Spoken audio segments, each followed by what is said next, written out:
Ontem você acompanhou ao vivo aqui no Conexão parte do julgamento do ex-jogador Robinho no Superior Tribunal de Justiça. Por 9 votos a 2, a corte validou o pedido da Itália para que ele cumpra a pena no Brasil, ou seja, a sentença italiana foi homologada e a pena transferida aqui para o país. Hoje, a defesa do ex-jogador acionou o Supremo Tribunal Federal para evitar a prisão imediata pelo crime de estupro coletivo. O caso aconteceu contra uma mulher albanesa em 2013, quando Robinho era um dos principais jogadores do Milan, time de futebol de Milão, na Itália. O ex-atleta alega inocência. O ministro Luiz Fux, do STF, foi sorteado relator do pedido. Os advogados de Robinho pedem que o Supremo suspenda a execução da pena até que as possibilidades de recurso terminem. A gente lembra que a Constituição brasileira impede a extradição de brasileiros natos para cumprimento de penas no exterior. Para entender melhor, a gente faz conexão com Gustavo Sampaio, que é professor de Direito Constitucional da Universidade Federal Fluminense. Boa tarde, professor. É sempre bom contar com a sua análise aqui no Conexão. É claro que esse recurso já era previsível, né? Boa tarde, Kelly. Boa tarde a todas e a todos que nos acompanham na Record News. Sim, na verdade, houve a impetração de um habeas corpus ao Supremo Tribunal Federal, não propriamente um recurso. Certamente haverá também recurso extraordinário ao Supremo Tribunal Federal. Por quê, Kelly? O Superior Tribunal de Justiça, conforme diz a Constituição brasileira, é o tribunal no Brasil que tem competência para decidir sobre homologação de sentença estrangeira.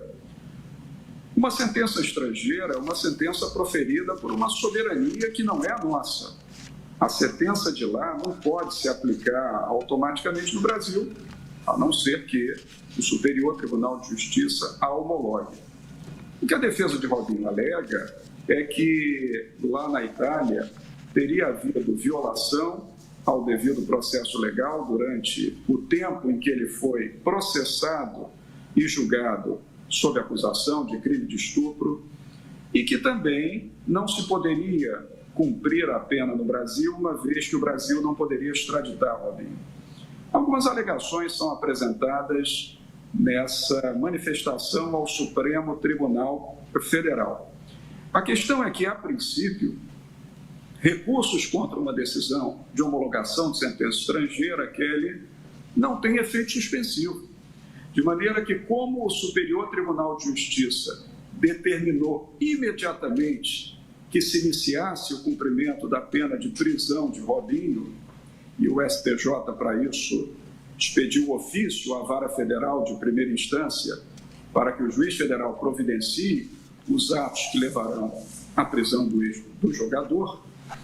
Então, a defesa pede efeito suspensivo para que se aguarde que o Supremo Tribunal julgue o recurso extraordinário. Possibilidade muito baixa, Kelly, de ser concedido o efeito suspensivo. Toda a probabilidade é que Robinho comece a cumprir a pena. Agora, só para deixar claro, doutor, para a gente entender aqui. Então, por enquanto, apesar de ter acontecido esse pedido de habeas corpus, por enquanto, o que está valendo é a decisão do STJ, ou seja, o ex-jogador pode ser preso a qualquer momento?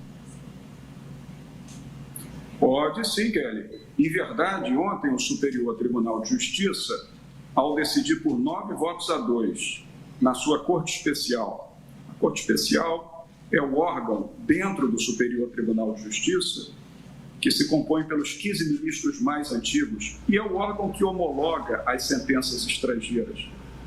Esse órgão determinou que a prisão seja cumprida imediatamente. Apenas ele depende de que o ofício chegue à Vara Federal e que o juiz federal de primeira instância, lá na região da Baixada Santista, determine as providências corretas e competentes para que a prisão se efetue, de maneira que isso pode acontecer a qualquer momento. Agora, na sua avaliação, professor, a decisão de ontem do STF, na verdade da Corte de ontem, do STJ, já era algo previsível? Era algo que a gente já esperava da Justiça brasileira? Era assim, Kelly, já era mais do que previsto. Eu até achei que esse julgamento pudesse acontecer à unanimidade dos votos. Não foi o caso. Nós tivemos 2 votos dissidentes, o que é sempre respeitável, porque o colegiado existe para isso, para que cada magistrado profira a sua decisão, o seu entendimento, e sempre o resultado é ou a unanimidade ou a maioria dos votos. Houve dissidência do ministro Benedito Gonçalves e do ministro Raul Araújo Filho, mas por 9 votos a 2 homologou-se. E era esperado isso, Kelly, por uma singela razão.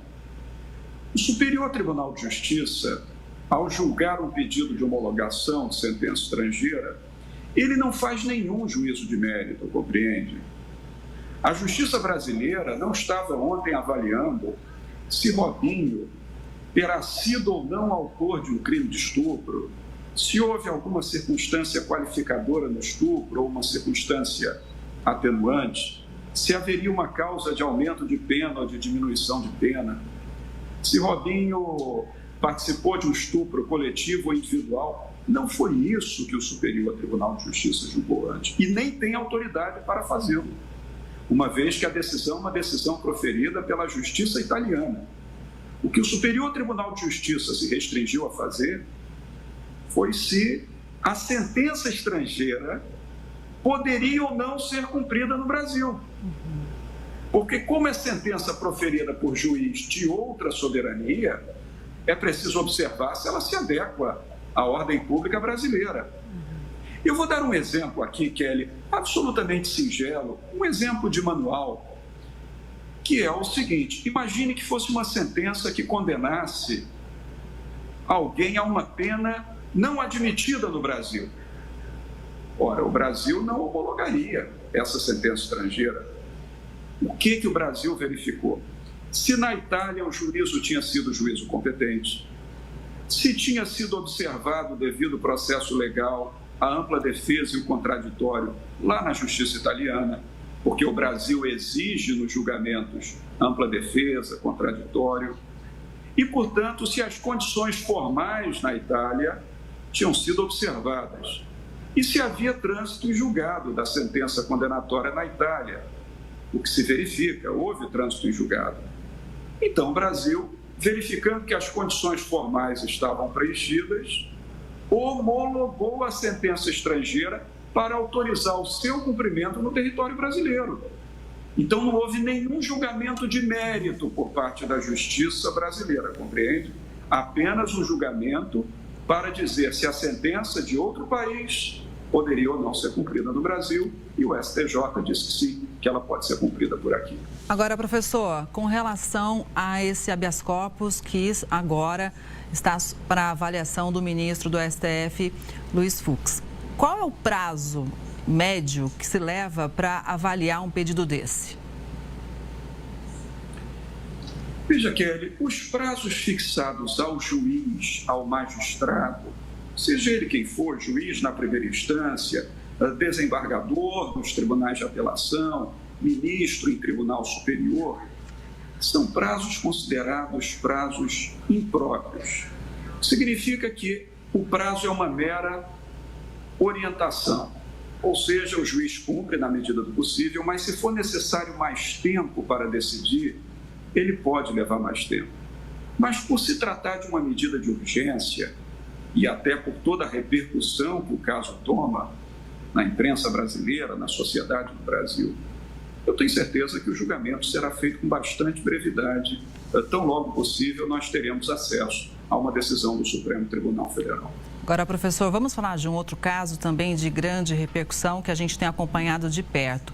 O jogador Daniel Alves, condenado na Espanha a 4 anos e meio pelo crime de estupro, vai passar mais uma noite na cadeia, mesmo depois de ter sido beneficiado com a liberdade provisória, conforme decisão da Justiça Espanhola, anunciada ontem. A defesa dele não depositou a fiança exigida pela Justiça de 1 milhão de euros, ou seja, cerca de 5 milhões e 400 400 mil reais. O prazo terminou às 10 horas no horário de Brasília, 2 da tarde no horário local de Barcelona. Aqui na Espanha, os bancos funcionam até às 14 horas no horário local. Depois, as transações bancárias são computadas no dia útil seguinte.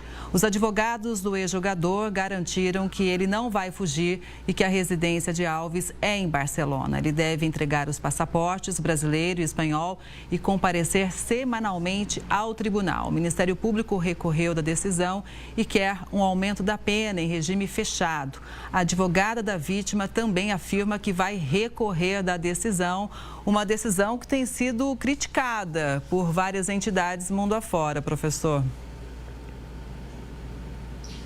É um outro caso também de grande repercussão, Kelly, e de fato, se a condição temporal não foi cumprida, porque o órgão judicial na Espanha havia fixado um prazo para depósito daquele valor calcionado de 1 milhão de euros, que corresponde a 5 milhões e 400 mil reais no Brasil, e Daniel Alves estava em busca de arrecadar esse valor para depositar, se o tempo determinado para cumprimento dessa medida de calcionamento não foi observado, a rigor formal, a Justiça Espanhola pode simplesmente revogar o benefício e mantê-lo preso.